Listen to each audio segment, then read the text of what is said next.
Hi hello welcome. അപ്പോൾ ഊണിൻ്റെ സമയമൊക്കെ ആയി. ഇന്ന് മീനൊന്നും ഇല്ല കേട്ടോ.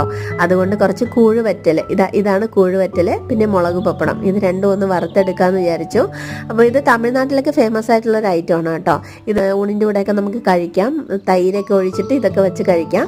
മുളക് പപ്പടം ഞാൻ രണ്ടായിട്ട് മുറിച്ചിട്ടാണ് വറുത്തെടുത്തത്. എണ്ണ ലഭിക്കാൻ വേണ്ടിയിട്ടാണ് അങ്ങനെ ചെയ്യുന്നത് കേട്ടോ. അപ്പോൾ ഇതൊക്കെ വറുത്തെടുത്തിട്ടുണ്ട്. ഇനി നമുക്ക് ചോറെടുക്കാം.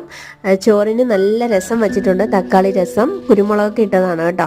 എന്നിട്ട് തക്കാളി രസം നിറയെ ഒഴിച്ചു, ചോറ് നിറയെ രസം ഒഴിച്ചു. പിന്നെ ബീൻസ് മുട്ടയും കൂടെ മിക്സ് ചെയ്തൊരു വിഴുക്കുവരട്ടി ഉണ്ടാക്കിയിട്ടുണ്ടായിരുന്നു, അതും. പിന്നെ ഇത് ഉണക്ക നാരങ്ങ, അതായത് ചില്ലി ഫ്ലെക്സ് ഒക്കെ ഇട്ട് ഉണക്കിയതാണിത്, അതും എടുത്തിട്ടുണ്ട്. പിന്നെ പപ്പടവും വറ്റലും ഒക്കെ വച്ച് ഒരു പിടി അങ്ങ് പിടിച്ചു. അപ്പം ഇതാണ് എൻ്റെ ലഞ്ച്. നിങ്ങളുടെ ലഞ്ച് എന്തൊക്കെയാണ്? എല്ലാവരും കഴിച്ചോ? എല്ലാം അറിയിക്കുക. വീണ്ടും പുതിയ വീഡിയോയുമായി കാണാം. ബൈ.